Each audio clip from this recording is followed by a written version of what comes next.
aplicado en los últimos tiempos. 2, vamos a atender las causas que originaron la inseguridad y la violencia. No se habla mucho de eso. Desde mi concepción, la manera más humana y más eficaz de enfrentar el problema de la inseguridad y de la violencia pasa por combatir la pobreza, por atender a los jóvenes, por evitar la desintegración familiar, por rescatar al campo y por fortalecer valores culturales, morales, espirituales. 3, no vamos por lo mismo a afincar toda la estrategia del combate a la inseguridad y a la violencia en el uso de la fuerza. La violencia no se puede enfrentar con la violencia. 4, vamos a respetar los derechos humanos. 5, vamos a evitar la asociación delictuosa entre delincuencia y autoridades. Va a haber una frontera que muchas veces no existe entre autoridad y delincuencia. 6, vamos a atender personalmente el problema de la inseguridad y de la violencia. Voy a asumir yo la responsabilidad. Todos los días, desde las 6 de la mañana, voy a recibir el reporte, el parte de policía, del ejército, sobre delitos cometidos en el país y vamos a actuar todos los días. No voy a delegar el asunto. 7, vamos a coordinar a las instituciones encargadas de garantizar la seguridad pública, que ahora están totalmente desorganizadas.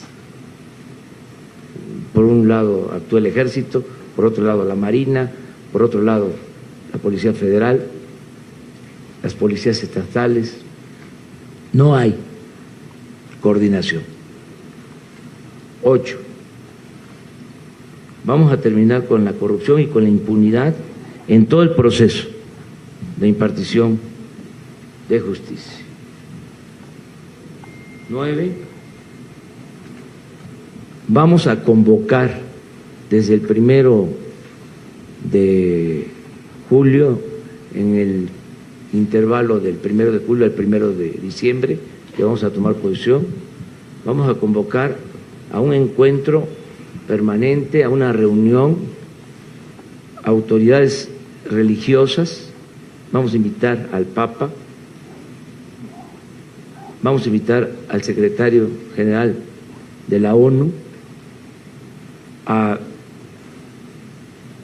representantes de organismos internacionales de defensa de derechos humanos, para que con especialistas nacionales como ustedes, desde luego con las víctimas, familiares de las víctimas, elaboremos un plan conjunto para conseguir la paz en el país, con justicia y con dignidad.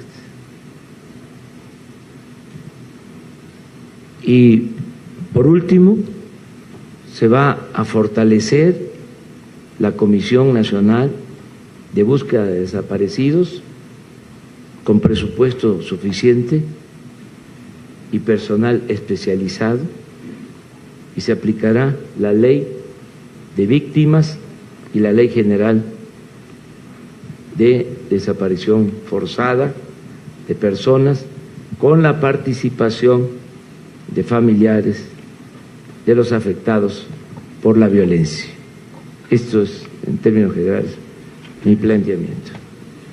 Gracias, candidato, por plantear de inicio estos 10 puntos que nos permitirán, en el espacio de conversación que Y ha concluido el planteamiento inicial de Andrés Manuel López Obrador, candidato presidencial de la coalición Juntos Haremos Historia, en el foro Diálogo por la Paz y la Justicia, la agenda fundamental.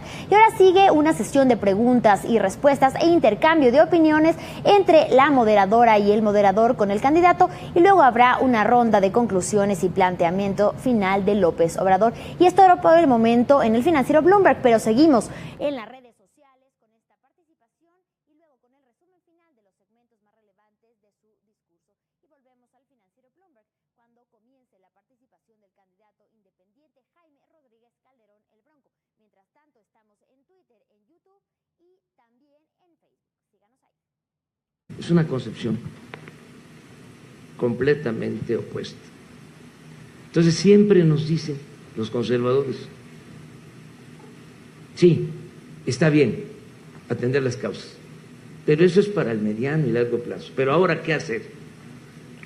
Pero esto lo vienen diciendo desde hace años, sin cambiar las causas, sin atender el problema de origen. ¿Cómo no va a haber inseguridad y violencia en el país si llevamos más de 30 años sin crecimiento económico, sin generar empleos? Si no hay crecimiento económico, no hay empleos. Si no hay empleos, no hay bienestar. Si no hay bienestar, no puede haber paz y tranquilidad.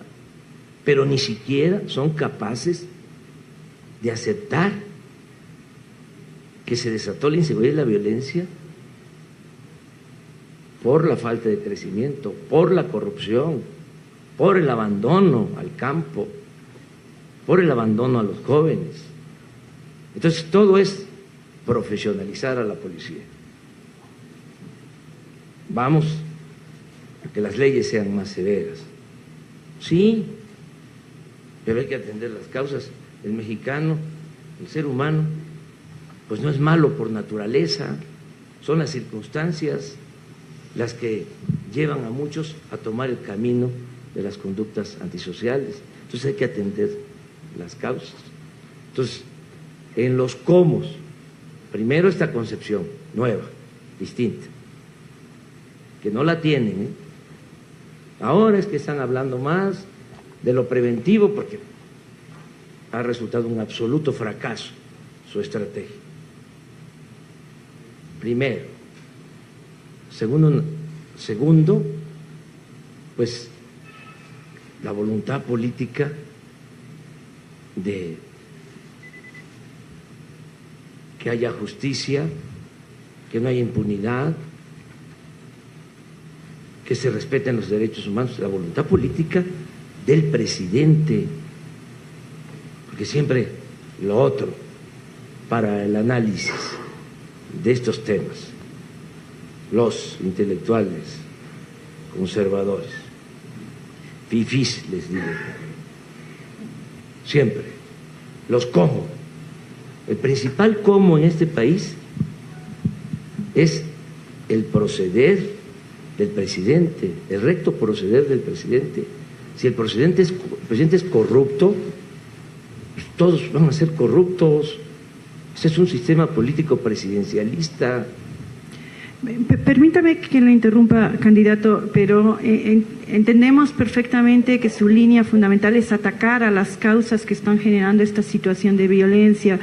¿Eso significa que usted sería partidario de abrogarla de inmediato la Ley de Seguridad Interior? Es decir, ¿qué va a pasar con los militares en caso de que usted llegara a la presidencia de la República? Esa presencia de los militares en la calle, que son parte estratégica del actual actuar del gobierno. ¿Qué pasará en caso de que usted llegara? Por lo mismo, porque se ha militarizado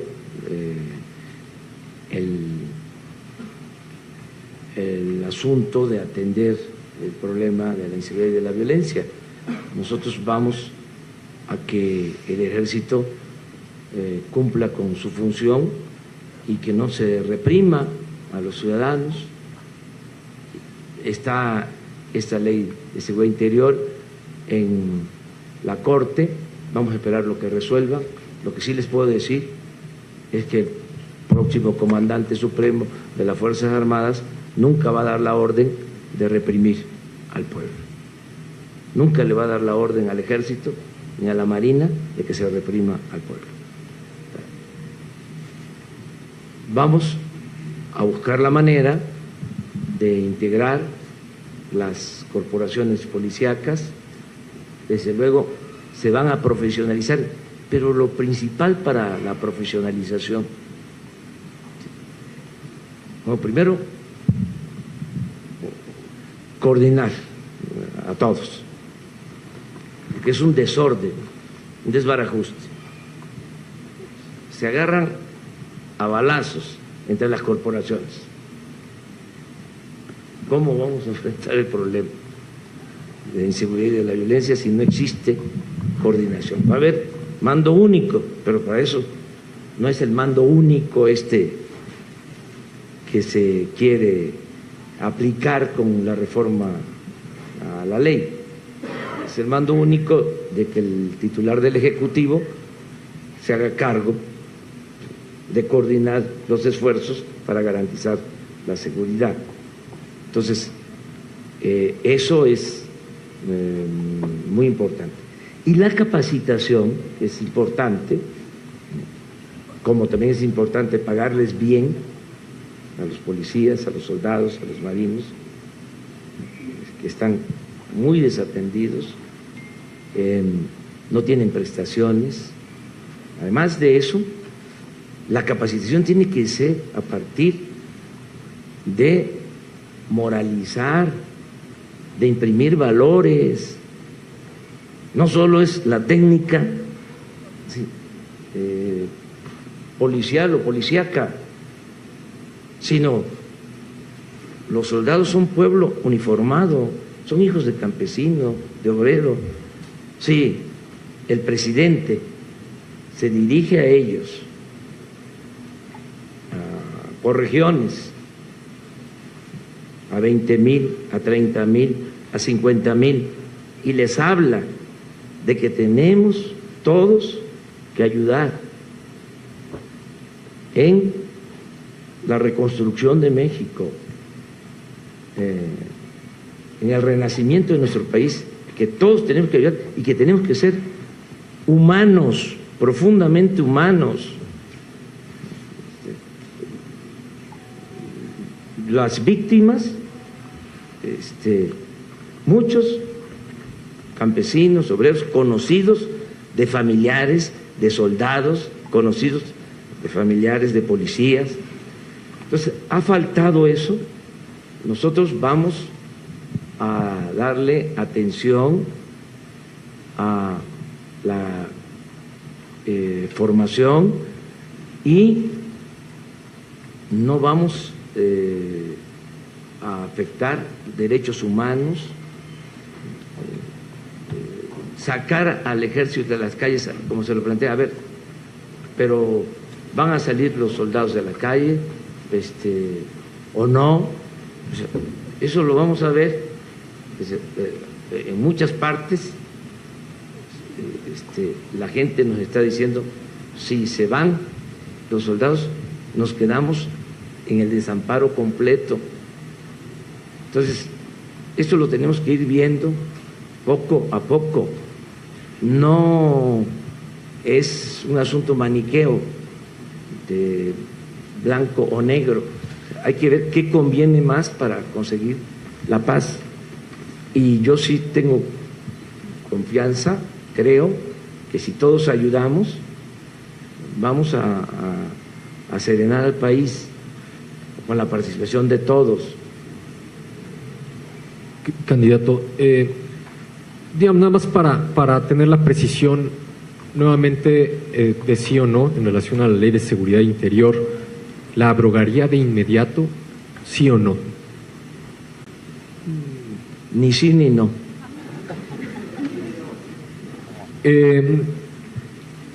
Uno de los temas que están muy vinculados también al fracaso de política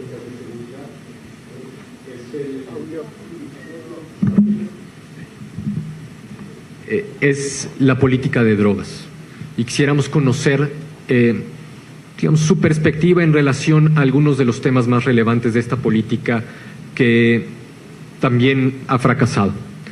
Y en Como un punto de inicio para conversar al respecto, queremos conocer su postura en relación a la despenalización del consumo de la cannabis y también su postura sobre eliminar el delito de desposesión como medida para despresurizar también el sistema penitenciario y buscar algún esquema de beneficio de preliberación a personas encarceladas por delito de posesión simple de cannabis.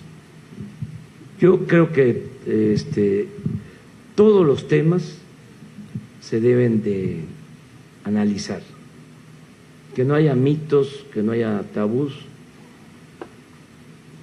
que discutamos todo.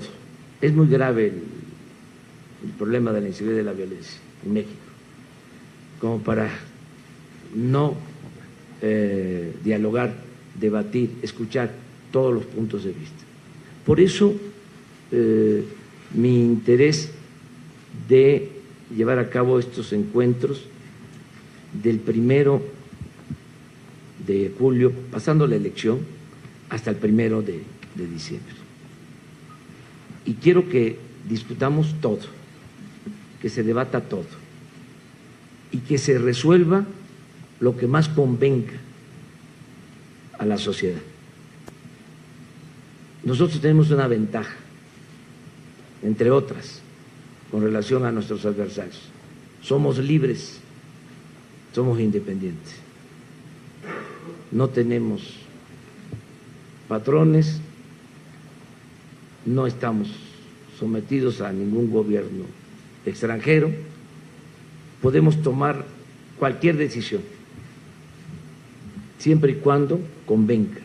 En el caso de la legalización de las drogas, es un tema que debe de debatirse. Hay quienes sostienen de que por eso tenemos mucha violencia, por la prohibición, que afecta más la salud, el alcoholismo, el tabaquismo, el consumo de ciertas drogas, y que al prohibirse ese tipo de drogas se desata más violencia.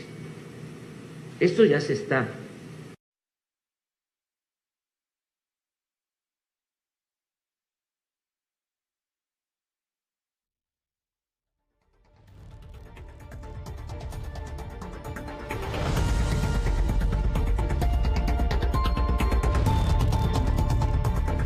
En unos momentos intentaremos continuar con esta transmisión en vivo desde el Museo Memoria y Tolerancia, en donde está en estos momentos Andrés Manuel López Obrador, el candidato de la coalición Juntos Haremos Historia. Pero mientras tanto, hacerle un resumen de lo que ha dicho en esta primera intervención y en esta primera ronda de preguntas y respuestas. Andrés Manuel López Obrador recordó que han habido 70 homicidios diarios en el país y que es necesario e indispensable cambiar la estrategia de seguridad. Ha dicho que pasa por combatir la pobreza, atender a jóvenes, rescatar al campo y proteger a la familia. Ha dicho no a la desintegración de la familia. Esto como puntos principales para poder superar la inseguridad y la violencia que sabemos aqueja al país.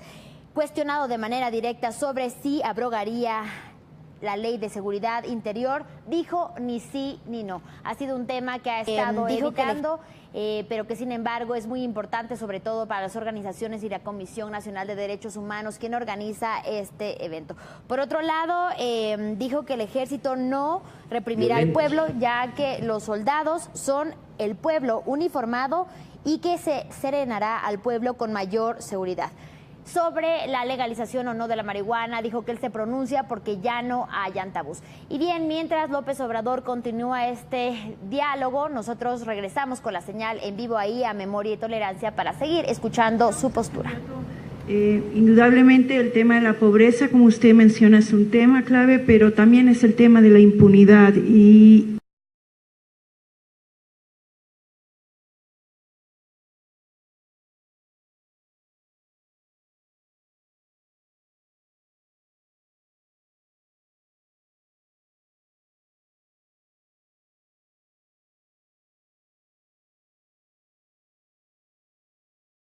la misma y su funcionamiento para garantizar esas cualidades de autonomía e independencia. Sí, yo estoy a favor de que podamos crear una comisión, por ejemplo, de la verdad, en el caso de Ayotzinapa, en otros casos. Lo planteé desde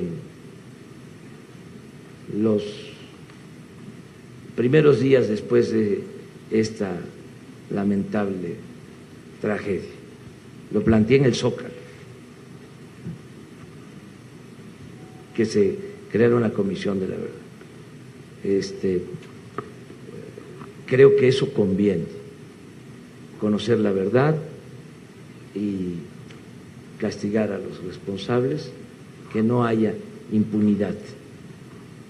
Sostengo, contrario a lo que piensan algunos o lo que piensan desde el gobierno, que esto afectaría, debilitaría al ejército, si es que el ejército está involucrado.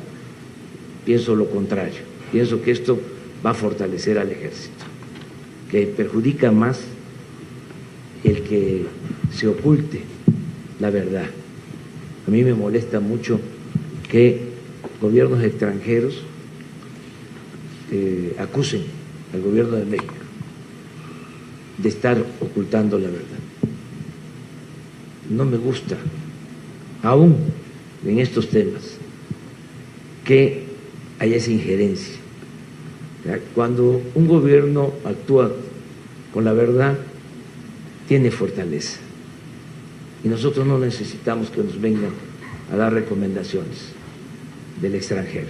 Nosotros deberíamos de procurar que haya justicia en el país. Entonces, en ese caso y en otros, llegar al fondo del asunto, actuar. El caso de la Procuraduría es muy especial. El principal problema de México, que es el que ha llevado a esta crisis de inseguridad y de violencia, es el de la corrupción y el de la impunidad. Entonces, un instrumento como la Procuraduría, pues se tiene que cuidar, no para que esté como ahora de tapadera, pero tampoco para que esté al servicio de los que realmente mandan en este país, que yo llamo la mafia del poder, que se han apoderado de todo el gobierno. El gobierno de México está secuestrado. Un grupo ha confiscado todos los poderes. Esos son los que mandan. Y hay un caso muy especial, el de la transparencia. Entonces, se disfrazan como miembros de la sociedad civil, hacen propuestas y al final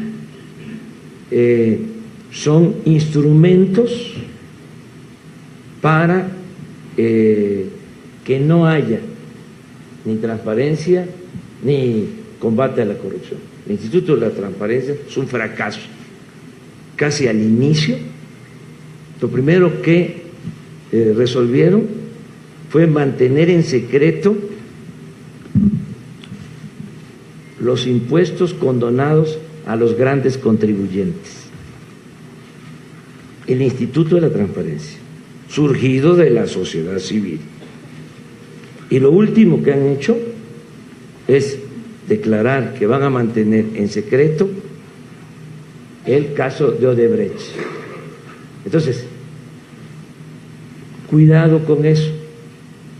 Entonces, ¿qué propongo? Que el Ejecutivo nombre 3 y que el Congreso elija.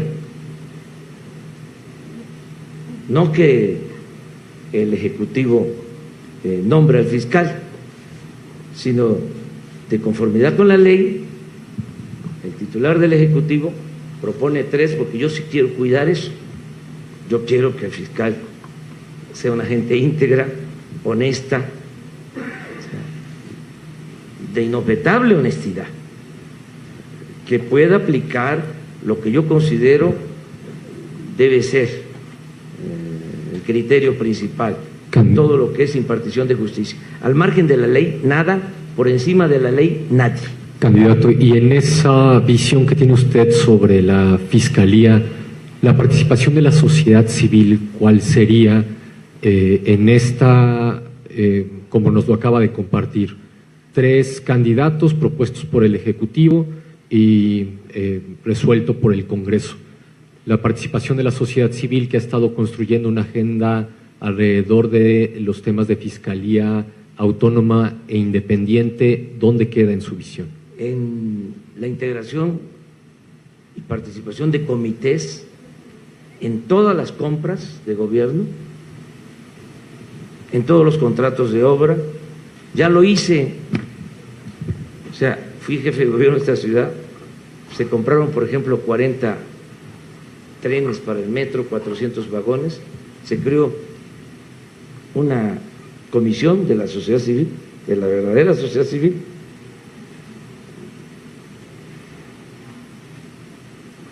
periodistas, el director de la Escuela de Ingeniería y otros ciudadanos dependientes,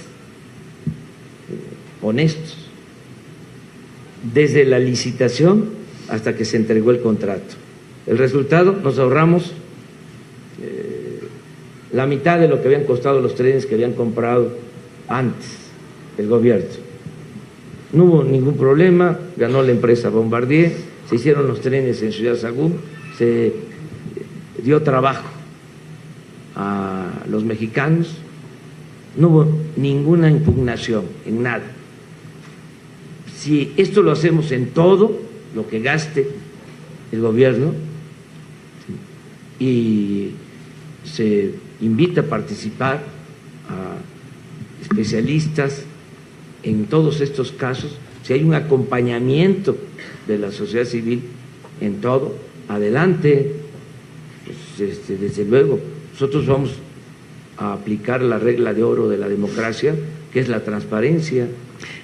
Déjeme regresar a su propuesta de una terna y la decisión en manos del Congreso. Finalmente, ¿no elimina eso los criterios de autonomía e independencia? Porque finalmente, sean 3 o 5, al final el nombramiento original de esas 3 personas vendría desde quien ocupe la presidencia de la República. O se lo pondré de otra manera. ¿Estaría dispuesto a quien ocupara la presidencia de la República a mandar a una terna para la elección del fiscal que ocupara esta? Ya dimos a conocer quienes consideramos que podrían ir en esta terna. Lo que no quiero es la simulación. Miren, hablando de la independencia de los poderes, se eligió a los magistrados del Tribunal Electoral, órgano independiente, autónomo. Hay un procedimiento.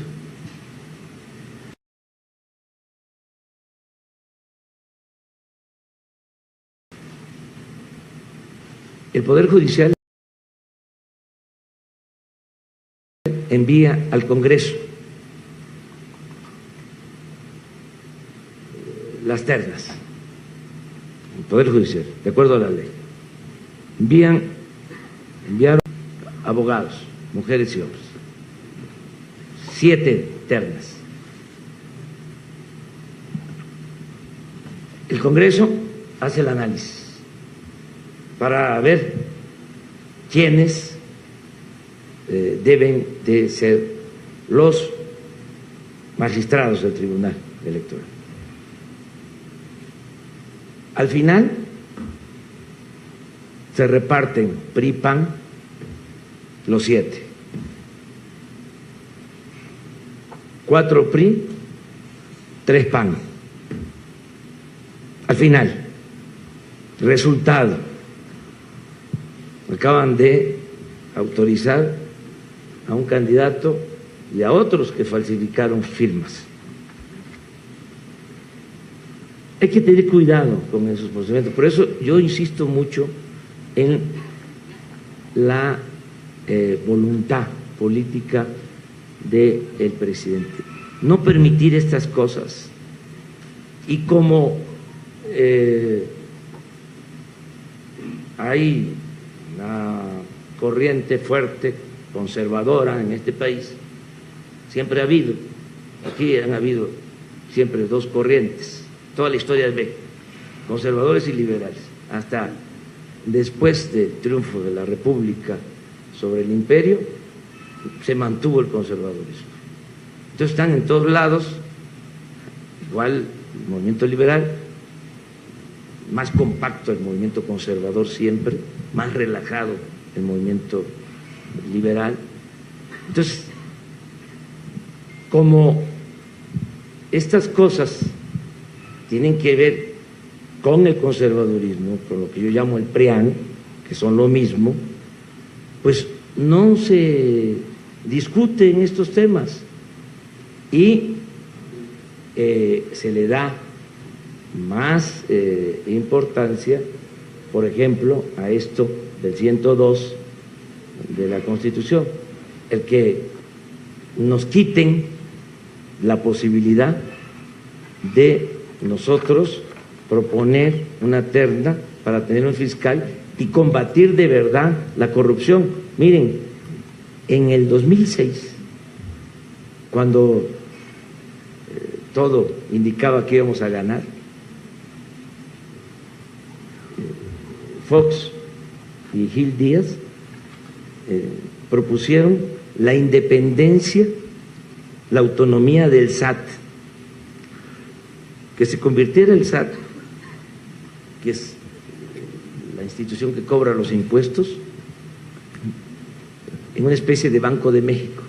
Nos querían quitar, candidato, la autonomía, el instrumento para recaudar los impuestos.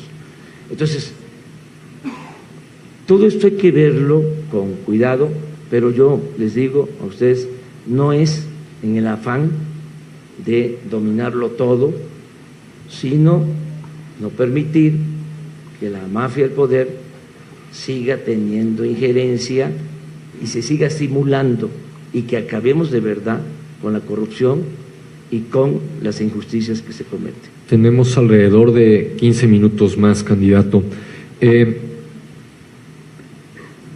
La complejidad de los problemas de seguridad, de corrupción y de impunidad son más amplios que lo que tiene que ver con la transparencia alrededor de las compras de un gobierno. Una parte de la sociedad civil ha estado impulsando distintas reflexiones sobre mecanismos internacionales de combate a la impunidad que además tengan en su competencia los temas de los crímenes atroces, de violaciones masivas a los derechos humanos. Se considera que aun y cuando se hicieran cambios en la Fiscalía y en los procesos de procuración de justicia de este país, llevará un tiempo a que eso funcione, bueno, que pase de la impunidad casi absoluta a algo deseable. Queremos conocer en ese sentido, candidato, su postura frente a la posibilidad de un mecanismo internacional contra la impunidad, que además y contra la corrupción, y que tenga en su horizonte la participación de nacionales y extranjeros, también sobre violaciones graves a los derechos humanos, que pueda complementar el trabajo de las autoridades nacionales. Estoy totalmente de acuerdo, abierto a que organizaciones internacionales que trabajan para evitar la impunidad puedan intervenir en nuestro país. Completamente de acuerdo. Que puedan también perseguir delitos, sí, a través de ese mecanismo, Sí, miren, es una vergüenza lo de Odebrecht. Las empresas transnacionales, en algunos casos, empresas de algunos países tienen una ética, un código de ética. Aunque parezca increíble, en Estados Unidos, más que en otros países, se cuida que las empresas no actúen mediante la corrupción. El caso de Odebrecht se ventila en Estados Unidos, no en Brasil, no en Colombia, no en México, en Estados Unidos. Y a partir de ahí se genera todo este escándalo. Ya sabemos que México no ha permitido que se haga justicia, que los sobornos que se entregaron en México no son motivo de sanciones y de justicia por la protección que existe. Entonces, me preguntan ustedes, estos mecanismos internacionales abiertos. Es el caso de Ayotzinapa, en vez de poner obstáculos a las comisiones internacionales, dar todas las facilidades. Nos importa mucho. El que nada debe, nada teme. O sea, que el país pueda mejorar su imagen internacional a partir de un cambio en donde no haya corrupción y no haya impunidad. Nos gustaría que ahondara un poco en estas cuestiones de cómo hacer frente a las violaciones sistemáticas de derechos humanos, que nos dijera cuáles son las bases a partir de las cuales actuaría. Está esta parte de la Comisión Internacional, Comisiones de la Verdad, la atención a todos los casos y denuncias que ha habido, y cómo a veces, escuchándolo, candidato, finca demasiado, digamos, el peso en la voluntad política, usted hablaba, y en la voluntad política específicamente de quien ocupa la presidencia. El problema es que eso depende de quién ocupe la presidencia. Entonces, ¿de qué manera podemos asegurarnos los ciudadanos y ciudadanas de que se va a atender esta cuestión de violación sistemática de derechos humanos? Pues que vamos a tener gente honorable. La próxima secretaria de Gobernación va a ser la ministra Olga Sánchez Cordero, exministra. Su tema principal en Gobernación va a ser la defensa de los derechos humanos, y vamos a invitar a todos. A mí me gustaría, sí, lo digo de manera sincera, de corazón, nada más que la ley no lo permite.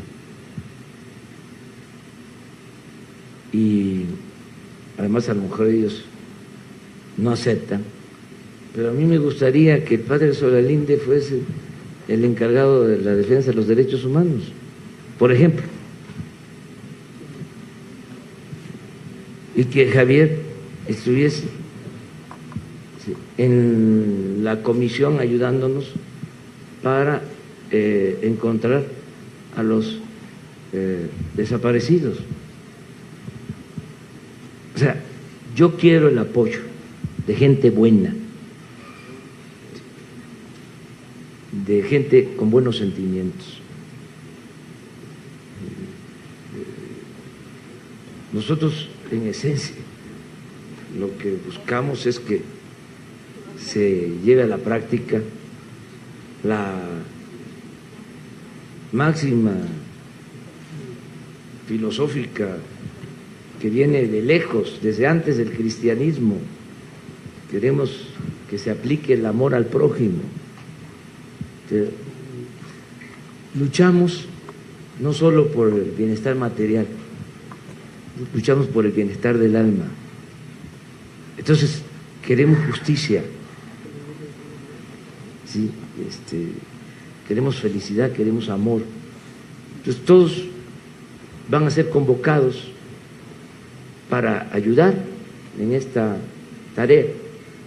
Entonces, si ya está la Comisión de Derechos Humanos, buscar si va a haber cambios, pues a la gente íntegra, sensible, recta, justa, para estar ahí, no al amigo, al compañero político, al leal. Yo no creo en la lealtad a los hombres, yo creo en la lealtad a los principios. La lealtad a los hombres suele ser abyección, servilismo. Yo me identifico con los que son leales a un proyecto de transformación, los que son leales a la justicia, los que son leales a la honestidad. Con eso me identifico. Entonces, existen ya las instituciones, es cosa de que en esas instituciones haya gente íntegra. Pero esas instituciones, si no funcionan, ¿qué hacemos? Tienen que funcionar, van a funcionar, no tienen por qué no funcionar. Va a haber un cambio, va a haber una transformación en el país. O sea, muchos no lo han internalizado, pero va a ser una transformación muy profunda. Han habido 3 transformaciones en la historia de México: la independencia, la reforma, la revolución. Nosotros vamos a llevar a cabo la 4ª transformación sin violencia, de manera pacífica, pero con la misma profundidad de las otras transformaciones. Y lo vamos a hacer por la vía electoral, porque este es otro cuestionamiento de fondo, sería motivo de un debate que nos llevaría más tiempo, el de decir, cómo con tanta violencia se está apostando a la democracia.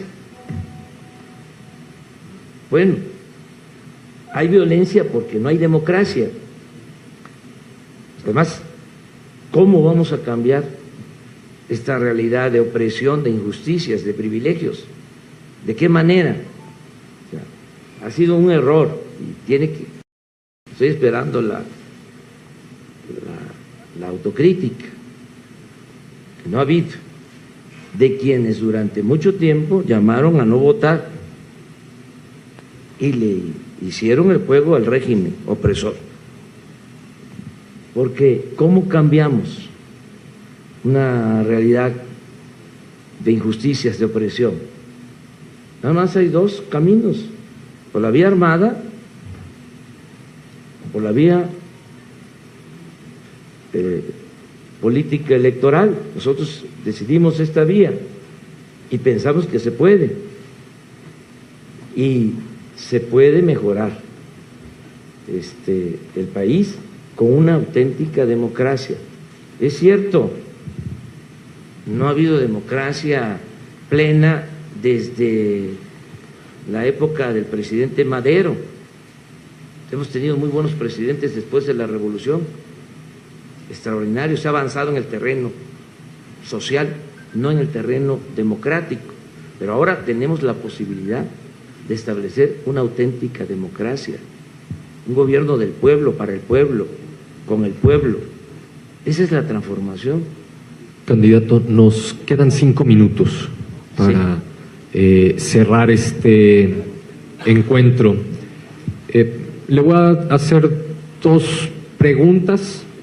La segunda es la pregunta final que le estamos haciendo y le haremos también al resto de los candidatos. Y tendrá el resto del tiempo para dar un mensaje de cierre en este espacio sobre los temas que ya hemos abordado. La primera pregunta tiene que ver su visión digamos, ya nos habló del mecanismo internacional contra la corrupción, su visión sobre una comisión de la verdad que atienda los casos de violaciones graves a los derechos humanos, por lo menos de los 12 años más recientes. Quisiéramos algún detalle sobre eso. Y la última pregunta, que es la que estamos haciendo a todos los candidatos, es si usted se compromete hoy a tener una reunión similar a esta con nosotros el 17 de septiembre, con las agendas más amplias de desaparición, política migratoria, pueblos indígenas, trata, feminicidios, desmantelamiento patrimonial y financiero del crimen organizado. Esas serían las dos preguntas, candidato. Estoy totalmente de acuerdo con las dos. Les digo que sí. Estoy de acuerdo con la Comisión de la Verdad. Todas las facilidades, todas, del gobierno para que se investigue sin ninguna restricción, que se haga una investigación completa en lo que tiene que ver con los derechos humanos. Acerca de la reunión de septiembre, desde luego, me gustaría nada más, les pido eso, les pido que consideren el que ustedes puedan ayudarnos después del día 1 de julio, en el caso de ganar. Nosotros, yo hablo así con mucha seguridad de que vamos a ganar, porque aún en las encuestas cuchareadas estamos muy arriba, y ya no van a poder.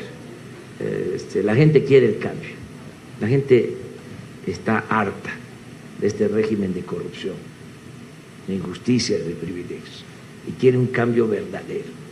Y ya no les funcionó el numerito de estar engañando de que el PRI y el PAN son distintos.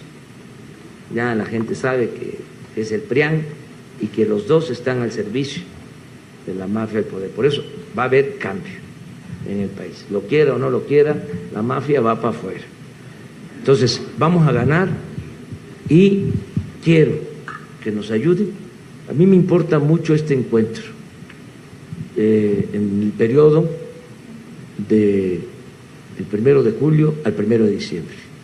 Entonces, ustedes nos invitan a la reunión de septiembre.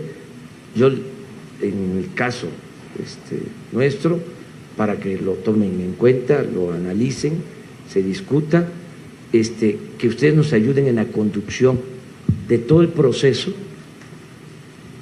en el que vamos a invitar a personalidades, a dirigentes de organizaciones internacionales, para elaborar conjuntamente todos el plan de acción,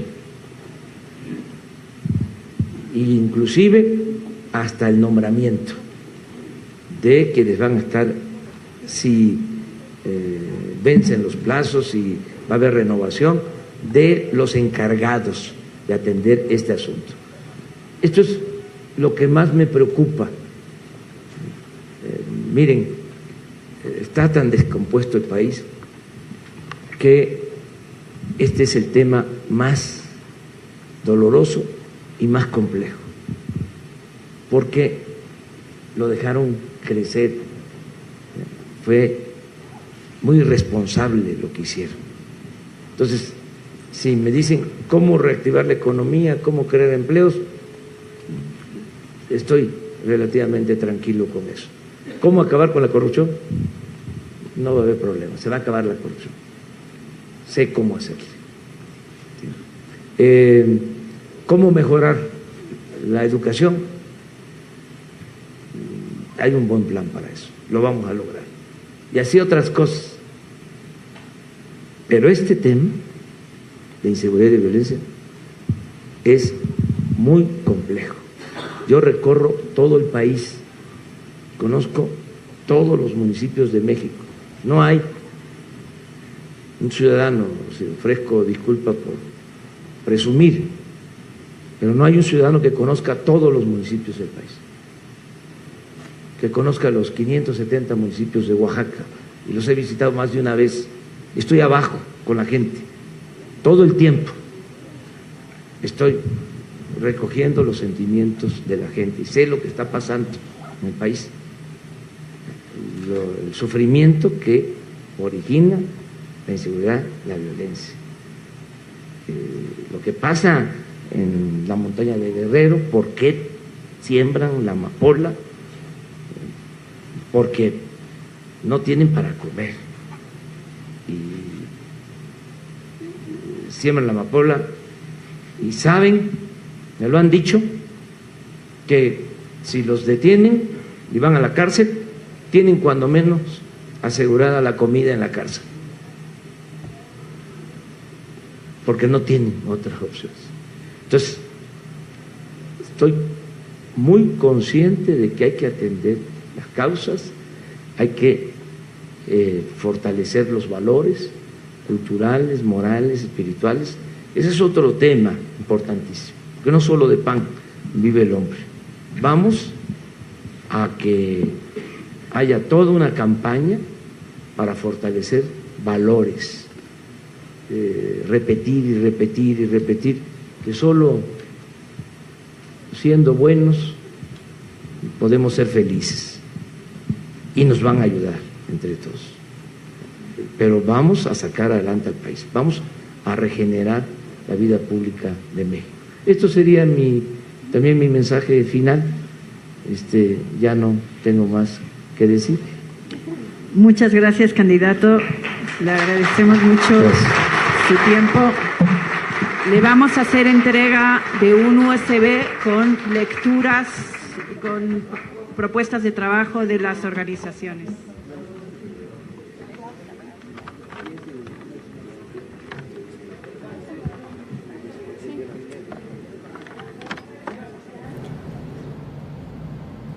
Esta fue la participación del candidato presidencial de la coalición Juntos Haremos Historia, Andrés Manuel López Obrador. Y vamos con mi compañero Amílcar Salazar, quien se encuentra al interior del Museo de Memoria y Tolerancia y quien nos tiene más detalles. Amílcar, cuéntanos.